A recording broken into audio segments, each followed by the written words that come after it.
نفسه وعمل لما بعد الموت والعاجز من اتبع نفسه هواها وتمنى على الله صدق اللہ العظیم وصدق رسولہ النبی الکریم۔ معزز و محترم سامعین، میں تو چونکہ میزبانوں میں سے ہوں، ہمارے مہمان چشتی صاحب تشریف لائے ہیں، اللہ تعالیٰ ان کی حاضری کو قبول فرمائے، ان کو جزائے خیر عطا فرمائے۔ اصل باتیں وہی کریں گے۔ مجھے تو آپ جمعے میں یا کہیں ادھر مسجد میں وعظ نصیحت کرتے ہوئے سنتے ہی رہتے ہیں۔ میں واجد بھائی کے جو چچا دنیا سے چلے گئے ہیں، ایک تو ان کے اہل خانہ سے تعزیت کر رہا ہوں۔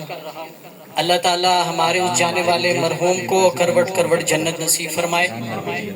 لیکن صرف حدیث کا ایک حوالے کے ساتھ آپ کے سامنے ایک واقعہ رکھنا چاہتا ہوں، اور یہ اس لیے رکھنا چاہتا ہوں کہ آج مادیت پرستی کے اس دور میں ہم دین سے دور جا چکے ہیں اور جو آنے کا مقصد تھا اسے بھول چکے ہیں۔ آپ لوگوں کے سامنے یہ جو اتنے افراد بیٹھے ہیں، یہ جو ہمارا جسم ہے، باڈی ہے، یہ دو چیزوں کا مجموعہ ہے۔ ایک یہ ہمارا جسم ہے اور دوسرا اس کا جس کا تعلق ہے اس کو کہتے ہیں روح۔ جسم کا تعلق زمین سے ہے اور روح کا تعلق آسمانوں سے ہے۔ لیکن میں اور آپ صرف یہ جانتے ہیں کہ ہمارا جسم بیمار ہو جائے تو اس کی صحت کے لیے، اس کو ٹھیک کرنے کے لیے اچھے سے اچھا اسپیشلسٹ ڈاکٹر تلاش کیا جاتا ہے۔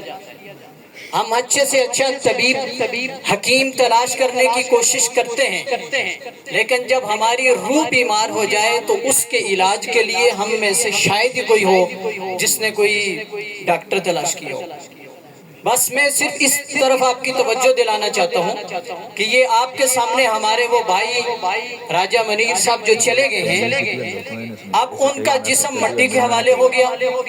اور ان کی روح رب کے ہاں چلی گئی۔ لیکن ایک وقت پھر آنے والا ہے کہ یہ روح اور جسم کا آپس میں کانٹیکٹ ہو جائے گا، تعلق ہوگا۔ میں صرف آپ کو اس کی طرف توجہ دلانا چاہتا ہوں کہ ابھی پرسوں کی بات ہے، ہم نے ان کا جنازہ دفن کیا، شاید ابھی تک ان کی قبر کی مٹی نہ سوکھی ہو،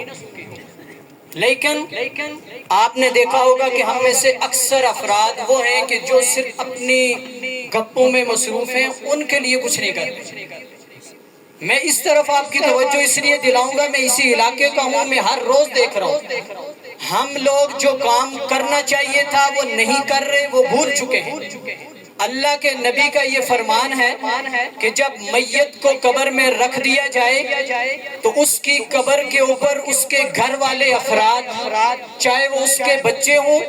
اس کے بھائی ہوں، اس کے والدین ہوں، اس کے عزیز و اقارب میں سے کوئی پڑھا لکھا ہو، کم از کم قبر کے اندر رکھنے کے بعد میت کو اس کی قبر کے اوپر کھڑے ہو کر یا وہاں بیٹھ کر اتنی دیر کے لیے اس میت کے لیے دعائے مغفرت ضرور کریں کہ جتنی دیر میں ایک اونٹ کو ذبح کر کے اس کی کھال اتار کے اس کے گوشت کو تقسیم کرنے میں وقت لگتا ہے۔ لیکن اپنے دل میں جھانکیں اور دیکھیں کیا ہم نے نبی کے اس فرمان کو اس پورے بستی میں اور علاقے میں کہیں پورا ہوتے ہوئے دیکھا؟ ہم ان چیزوں کے پیچھے بھاگ رہے ہیں کہ جو نہیں کرنی چاہیے تھی، اور جو کرنا تھا اس کو ہم بھول گئے۔ اللہ میرے اس بھائی کی کروٹ کروٹ بخشش فرمائے، لیکن میں یاد رکھیے اور آج کے بعد یہ کوشش کیجئے، آپ خود اگر قرآن پڑھنا نہیں جانتے اپنے گھر میں بچوں کو قرآن سکھائیے۔ اور آج جو ہم یہ افراد مجھے نظر آ رہے ہیں اور آپ مجھے دیکھ رہے ہیں، ایک وقت آنے والا ہے ہمارے اوپر بھی یوں ہی منو مٹی پڑ جائے گی۔ اور یہ یاد رکھنا، اللہ کے نبی نے فرمایا اذا مات الانسان انقطعت عمله الا من ثلاث، انسان جب مر جاتا ہے سبھی کچھ ختم ہو جاتا ہے، اس کے تین اعمال زندہ رہتے ہیں۔ ایک ہے صدقۃ جاریہ، اس نے کوئی صدقہ خیرات کر دیا، کوئی مسجد بنوا لی، راستہ بنوا دیا، پانی بنوا دیا، کسی یتیم فقیر اور مسکین اور مسافر کے ساتھ مدد کی، وہ اس کو قبر میں بھی اس کو راحت اور سکون کا باعث بنے گا۔ دوسری چیز اللہ کے نبی نے فرمائی ہے او علم ينتفع به، کہ ایک ایسا علم ہے کہ اس نے آگے کسی کو سکھا دیا اور وہ نسل در نسل آگے چلتا جا رہا ہے۔ اب وہ میت قبر میں ہے، کئی سالوں ہو گئے ہیں، لیکن وہ علم کا فائدہ دنیا اٹھا رہی ہے، اس کو برابر ثواب ملتا رہے گا۔ اور تیسری چیز جو بتائی تھی ولد صالح يدعو له، نیک اور صالح اولاد ہے جو اپنے جانے والے کے لیے دعا کرے گی۔ میں اس کا انکاری نہیں ہوں، واجد بھائی کو اللہ تعالیٰ نے وسعت دی ہے، مالی گنجائش دی ہے، اس محفل کا انعقاد کر دی ہے، اگر کرنا چاہیں اللہ کے نبی کی حضور ان کی نعت پڑھی گئی ضرور کیجیے، اس سے اچھا اور کام ہی کیا ہے۔ میں تو اپنے آقا کے لیے یہ نعت خوانی کر رہے تھے میرے بھائی، اور میں اکثر یہ کہتا ہوں اور وہ شعر بھی میں پڑھتا ہوں کہ کاش وہ چہرہ میری آنکھ نے دیکھا ہوتا۔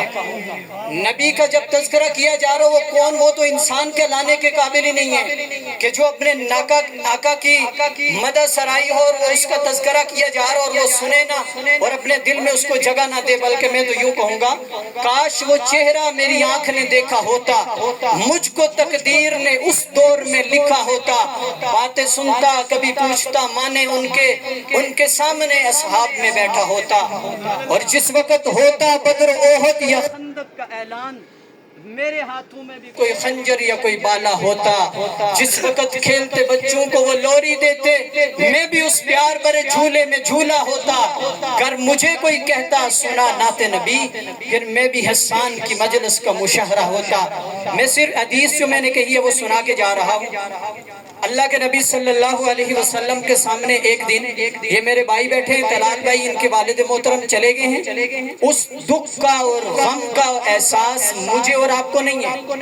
جو ان کو ہے، جو ان کے بھائیوں کو ہوگا وہ میں اور آپ نہیں کر سکتے ہیں۔ یہ ہم جس طرح واجد بھائی نے جنازے میں بھی کہا ہم زبانی کلامی دعوے کر رہے ہیں، یہاں سے اوپر کی باتیں ہو رہی ہیں، دل کچھ اور کہہ رہا ہے، لیکن اب جو غم وہ چوٹ پڑتی ہے وہ گھر کے افراد کو پڑتی ہے۔ شیخ سعدی رحمہ اللہ نے ایک واقعہ لکھا ہے، وہ واقعہ تڑپا دینے والا ہے۔ وہ کہتے ہیں کہ ایک شخص دنیا سے چلا گیا، اس کا ایک ہی بچہ تھا اور وہ اکلوتا بیٹا، ماں نے دوسرے تیسرے دن اپنے اس بیٹے کو بلا پسلا کے کسی انداز میں اس کو سکول بھیجا، بیٹا آپ جائیں